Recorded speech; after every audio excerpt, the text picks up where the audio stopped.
Now, talks today between the Taliban authorities and the international community in Qatar will centre on measures to combat the production of illegal drugs and the economy. These UN-led negotiations are the first to include Taliban officials since they seized power almost 3 years ago.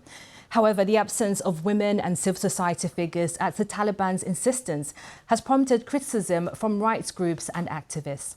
The Taliban's spokesperson stated that they wanted to engage, but urged others not to interfere in issues they describe as internal, including women's rights. Well, let's go live now to our correspondent, Caroline Davies, who's following the talks in Doha. So, Caroline, first of all, how much of a backlash is there against the UN and other international representatives for not including Afghanistan women in these talks? So, Catherine, we've heard from Human Rights Watch, we've heard from Amnesty International, we've also heard from various different civil society groups as well about the fact that these talks are going ahead with the Taliban authorities in the room, these representatives from lots of different countries around the world led by the UN, but in that room there will not be civil society representatives. Now, they are having talks tomorrow instead, that is these special representatives and some of civil society from Afghanistan, but the whole point of this was that there was no conversation that was happening with the Taliban in the room and those civil society organisations in the room as well. Now, there has been backlash, there has been concern. Some people have accused the UN of caving to the Taliban authorities' demands on this. Now, the other argument on the other side is that there have already been 2 sets of talks here in Doha which didn't include having the Taliban authorities around that table.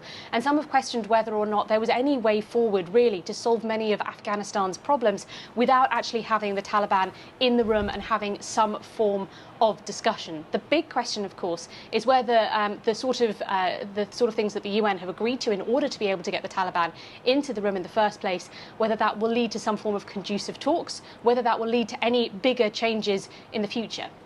And what kind of results could come out of these talks, Caroline, to help alleviate the humanitarian and economic situation in Afghanistan?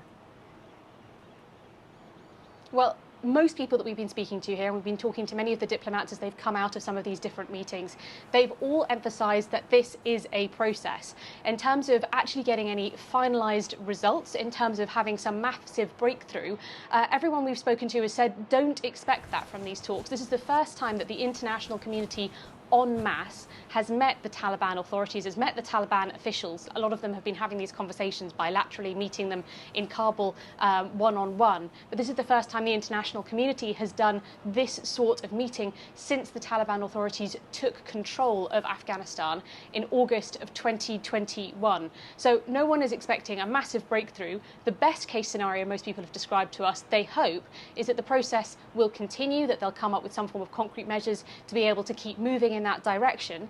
And the worst case scenario would be that the talks broke down altogether. From reading the room yesterday after they had a working dinner, it seems that both sides are feeling relatively positive, but of course we've got more talks to happen today. We'll see how people are feeling by the time we get to this afternoon. Carrie, thank you. That's the BBC's Carrie Davies there in Doha for us.